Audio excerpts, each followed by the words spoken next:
Merci pour ce témoignage de notre sœur, ce travail qui s'effectue pour vous. Merci pour cette mission-ci qui persévère. Voilà, après le message, vous pouvez retrouver notre sœur et discuter avec elle. Et aussi avoir à cœur de soutenir cette mission. C'est intéressant de voir que les Congolais peuvent eux aussi s'investir. Donc on est dans une période de rugby, pour ceux qui aiment le rugby. Je ne sais pas si vous aimez le rugby. Il y en a qui aiment le rugby. Donc on est dans la période du Coupe du Monde de rugby. Mais je trouve intéressant dans cette période de Coupe du Monde, on peut tirer pas mal de leçons, des enseignements de ce qu'on voit. Moi j'aime particulièrement le rugby, beaucoup plus que le foot. Et justement j'ai écouté un entraîneur, c'est l'entraîneur de La Rochelle, peut-être que vous ne connaissez pas, mais ils ont été champions d'Europe. Et donc il parlait des équipes gagnantes. Il disait que les équipes gagnantes sont celles qui trouvent leur force dans l'unité et la complémentarité.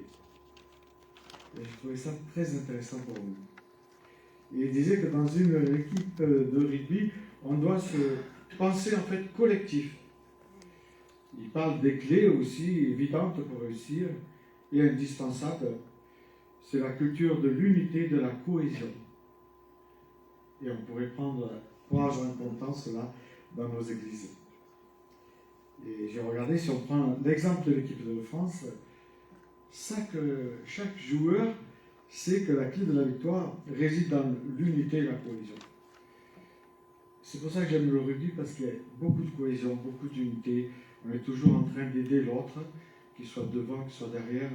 C'est comme ça qu'il y a une force qui émane de l'équipe. Et c'est vrai que chacun comprend que la contribution individuelle n'est pas suffisante. Et il en est de même pour l'Église, la contribution individuelle n'est jamais suffisante pour gagner, pour atteindre le sommet. Même un Dupont à lui seul ne pourrait pas gagner s'il n'avait pas l'équipe derrière lui qui le soutient, qui justement, il y a cette cohésion. Donc c'est l'effort collectif, l'engagement envers un objectif commun et une confiance aussi mutuelle qui va propulser l'équipe vers la victoire. Et puis on voit qu'il y a de l'innovation aussi beaucoup dans l'équipe de France et qui savent s'adapter. C'est important. On voit que le monde du rugby évolue rapidement avec des nouvelles tactiques, des nouvelles stratégies qui émergent chaque saison. Et moi j'aime beaucoup parce que l'équipe de France a su s'adapter à ces changements en repoussant leurs limites en fait, d'un jeu traditionnel et parfois embarrassant. Aujourd'hui, ils embrassent l'innovation, on peut dire. Dans cette équipe, bien sûr, il est indispensable d'avoir un leadership, comme on dit, qui inspire, qui insuffle quelque chose de nouveau à cela. Et si vous remarquez, en tout cas si vous écoutez même, vous remarquerez que les capitaines ou les entraîneurs ne se contentent pas de donner des ordres sur le terrain. Ils sont là pour motiver, inspirer, guider leurs coéquipiers dans les moments décisifs. Ils créent en fait une culture de responsabilité, de confiance et même d'excellence, où chaque membre de l'équipe se sent valorisé et encouragé à donner le meilleur de lui-même. Et j'ai trouvé ça très intéressant parce qu'on pourrait le faire et le vivre dans nos églises. Et je vous invite à trois petites lectures. La première se trouve dans Genèse, chapitre 22, versets 15 à 18. Donc il est question d'Abraham. L'ange de l'Éternel l'appelle une seconde fois du haut du ciel. Il dit: je le jure par moi-même, parole de l'Éternel, puisque tu as fait cela, puisque tu ne m'as pas refusé ton fils, ton unique, je te comblerai de bénédictions, je multiplierai ta descendance, Je la rendrai aussi nombreuse que les étoiles du ciel et que les grains de sable au bord de la mer. Ta descendance dominera sur les ennemis. Tous les peuples de la terre seront bénis à travers ta descendance, parce que tu m'as obéi. Un autre passage, c'est celui de Matthieu, au chapitre 9, verset 35. C'est Jésus qui se retrouve face à une foule, on pourrait dire, perdue. Après avoir parcouru toutes les villes et les villages et donné des enseignements dans la synagogue, il va proclamer cette bonne nouvelle du règne de Dieu, en guérissant des malades et des infirmes. Mais en voyant la foule, il fut pris de pitié pour elle, ou ému aux entrailles, suivant les traductions, car ces gens étaient inquiets, abattus, comme des brebis sans berger. Alors il dit à ses disciples, la moisson est abondante, mais les ouvriers sont peu nombreux. Demandez donc au Seigneur à qui appartient la moisson d'envoyer des ouvriers pour la rentrée. Et un dernier passage, c'est dans Actes, chapitre 1er, versets 6 à 8.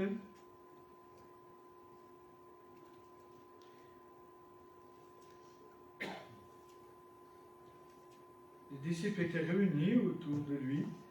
Ils lui demandèrent, Seigneur, est-ce à ce moment-là que tu rendras le royaume d'Israël?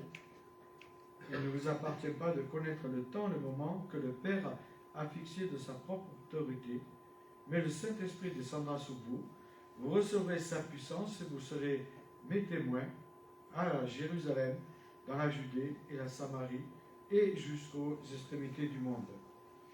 Voilà, 3 passages assez intéressants qui nous montrent la mission qui est préparée déjà d'avance par Abraham et qui va s'étendre quand Jésus va envoyer le Saint-Esprit. Et quand on regarde le texte de la Genèse, il est question d'une bénédiction pour toutes les nations.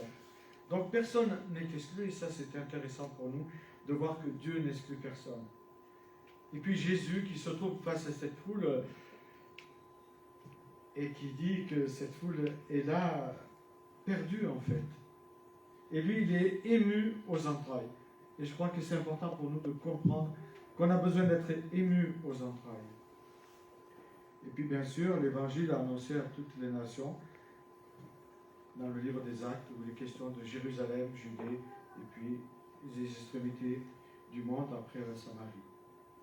Donc en fait, nous sommes tous en mission pour Dieu, si nous lui appartenons, si nous lui avons donné notre vie. Ça fait partie de l'ADN du chrétien d'être missionnaire et aussi à l'église locale d'être missionnaire, d'annoncer cette bonne nouvelle au monde entier. Annoncer, c'est plutôt proclamer. Dans le grec, c'est proclamer, c'est crier en fait avec puissance ce qu'on a reçu, ce qu'on vit dans sa vie. C'est ne pas garder, on pourrait dire égoïstement, cette paire de grands prix que le Seigneur nous a confiés. Vous savez, dans ce passage de Matthieu 13, verset 45, il est question de cette paire de grands prix. Et Dieu nous a donné à chacun de nous une paire de grands prix. Et il faut savoir qu'est-ce que je fais de cette paire de grands prix. En lisant la parole, nous ne pouvons pas nier ce que Jésus a dit, que la moisson est grande. Donc, il y a une moisson qui est grande, qui nous attend. Donc, à nous de réfléchir à comment y aller. Jésus est très clair. Mais même si cette moisson est grande, est immense et nous semble inaccessible, parfois, il existe, je dirais, des obstacles majeurs à son expansion. La première condition, c'est d'être motivé, bien sûr. Il y a le vouloir et le faire que Dieu peut nous donner et qu'on peut lui demander, mais c'est surtout être ému aux entrailles, pour ceux et celles qui se perdent. C'est aimer son prochain, ça a été dit tout à l'heure. Aimer son prochain. Quel que soit l'horizon d'où il vient, d'où il arrive, c'est indispensable d'avoir l'amour pour son prochain. Si on veut lui annoncer la parole, il faut l'aimer. Si nous ne l'aimons pas, je ne crois pas que la parole pourra toucher son cœur. Mais je dirais que l'amour ne suffit pas. car il y a de nombreux obstacles, et notre sœur en a eu, elle en aura, ça fait partie de la mission. Il y a de nombreuses oppositions aussi qui se dressent devant nous quand nous désirons annoncer l'évangile à notre prochain. Et je vais donner une liste de 4 obstacles qui va suivre, qui n'est pas une liste exhaustive, mais qui est intéressante. Dans 1 Thessaloniciens 2,17, si tu veux le projeter, c'est intéressant de voir ce qui se passe. On voit que dans la Bible, l'adversaire est coriace. Il ne nous laisse pas le champ libre, c'est un peu comme un match de rugby. Bien le contraire, il fait tout ce qui est en son pouvoir pour mettre des barrières sur notre chemin. Et on le voit dans le texte, en ce qui nous concerne, chers frères, étant séparés de vous pour un peu de temps, de corps, mais non de cœur, nous avons fait beaucoup d'efforts pour vous revoir, car nous avions le vif désir de vous voir. Et on poursuit, on continue avec l'autre verset. Allô? Merci. C'est pourquoi nous avons voulu aller chez vous. Moi, Paul, je l'ai tenté à 1 et même 2 reprises, mais Satan nous en a empêchés. Donc, on peut voir dans l'Écriture que, et un peu plus loin au chapitre 3, versets 1 à 6, que Paul parle des épreuves ou des obstacles que l'adversaire va mettre sur notre chemin. Et d'après cette lettre aux Thessaloniciens, on pense que probablement il a voulu retourner à Thessalonique déjà pendant son séjour à Bérée. Et nous savons qu'il a dû poursuivre son voyage vers Athènes à cause justement des persécutions. Alors les persécutions peuvent être nombreuses, diverses et prendre toutes sortes de formes.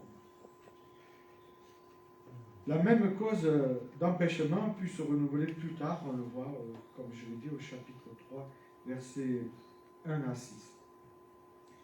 Et on voit très bien, très clairement, que Paul attribue à Satan cet empêchement d'annoncer l'évangile. Et dans notre vie de tous les jours, il peut en être de même.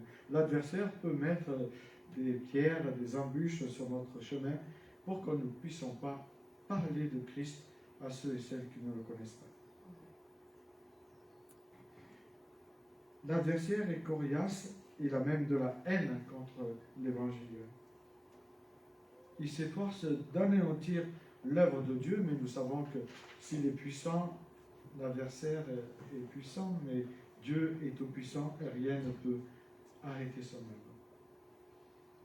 Et puis un autre obstacle, le deuxième obstacle que je dirais, c'est dans Galates 5, 14, verset 15 aussi, où il est question de Paul qui s'adresse aux chrétiens en disant: tu aimeras ton prochain comme toi-même, mais si vous vous mordez, si vous vous dévorez les uns les autres, prenez garde de ne pas être détruits. En fait, Paul avertit qu'on peut se détruire entre nous. C'est quand même triste. Se détruire les uns les autres, ou détruire l'œuvre d'un frère ou d'une sœur. On peut se déchirer, se mordre, on peut se déchirer même dans les couples aussi, on peut se déchirer dans l'église, on peut se déchirer dans les familles. Alors que Dieu nous envoie, dans Matthieu 28, il nous dit de faire des disciples. Mais pour faire des disciples, il faut que nous-mêmes, nous ayons acquis d'être des disciples. Un disciple, c'est quelqu'un qui marche à la suite de Dieu, qui va à l'école de Dieu, qui écoute Dieu, mais qui met en pratique ce que Dieu dit. Ce disciple va automatiquement avoir du sel et de la saveur dans sa vie. Et vous savez, Luc est très violent quand il dit, mais si le sel n'a plus de saveur, il n'est même pas bon à être du fumier. C'est les paroles de Jésus, ce n'est pas les miennes. Donc il nous invite à avoir cette saveur. Et Paul dira que le chrétien doit être une lettre écrite. Parce que les non-chrétiens ne connaissent pas l'évangile.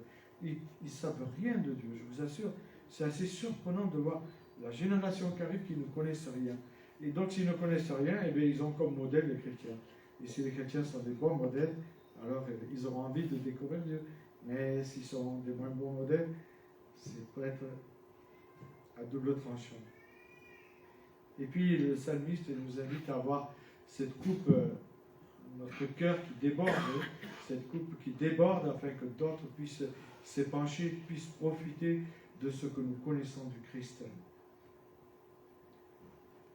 Si je vous posais la question, est-ce que vous avez envie de vivre un réveil? Voilà. Il faut d'abord vous réveiller, les amis.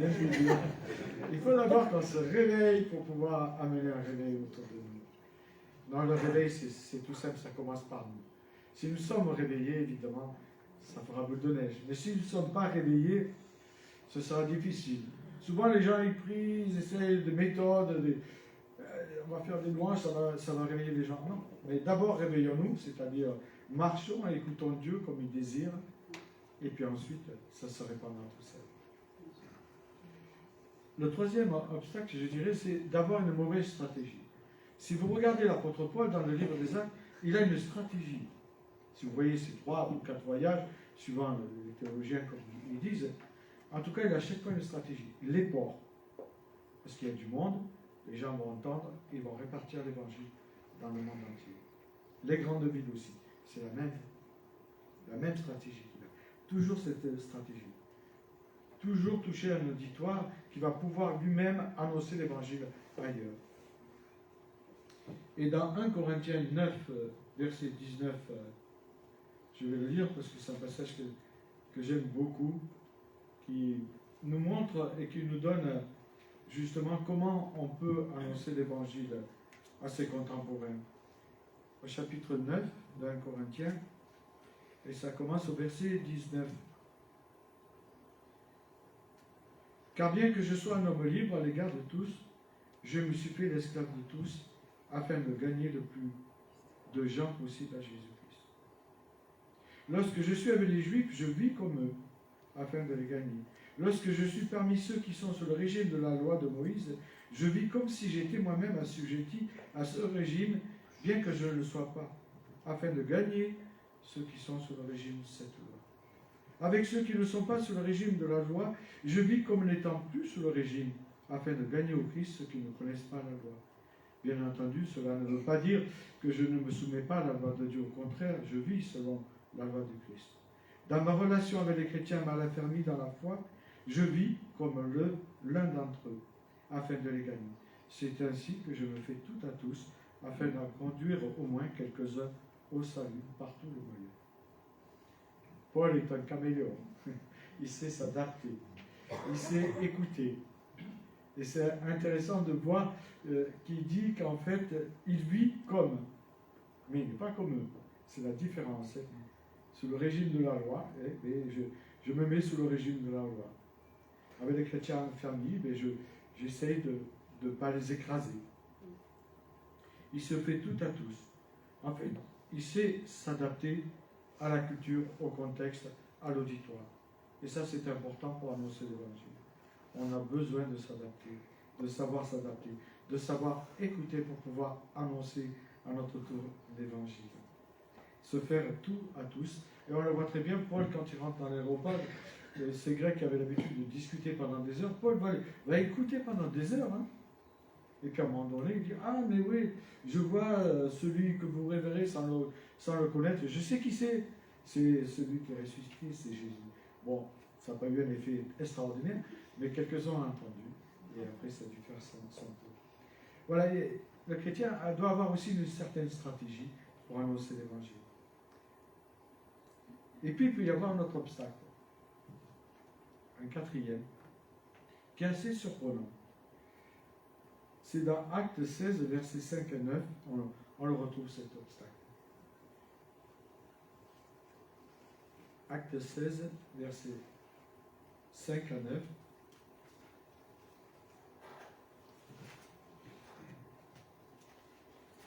C'est Paul qui a un désir d'aller annoncer l'évangile, comme toujours, dans un Dieu précis. Il s'est fixé une stratégie à lui-même. Et au verset 5, justement, il dit cela. Les églises s'affermissaient dans la foi, voyaient augmenter chaque jour le nombre de leurs membres. Ils traversèrent la Galatie, la Phrygienne, parce que le Saint-Esprit les avait empêchés d'annoncer la parole dans la province d'Asie. Le Saint-Esprit a empêché Paul d'annoncer l'évangile. Parfois, Dieu, on établit des plans, des stratégies, mais Dieu a un autre projet. Et là, il envoie ensuite en Macédoine, il va avoir un songe pour aller en Macédoine. Donc, il y a divers obstacles qui se présentent à nous pour annoncer l'évangile. Et il ne faut pas avoir peur, ces obstacles font partie de la vie des chrétiens. Il ne faut pas avoir peur aussi de changer de plan. Si on avait un plan bien figé, où on avait tout combiné pour que ça se passe comme ça, mais Dieu a prévu autrement, il faut accepter. Il faut accepter, se laisser façonner par ce grand potier qu'est le Christ. Il y en a d'autres, bien sûr, les obstacles pour l'annonce de l'évangile sont nombreux, on pourrait y rester longtemps, et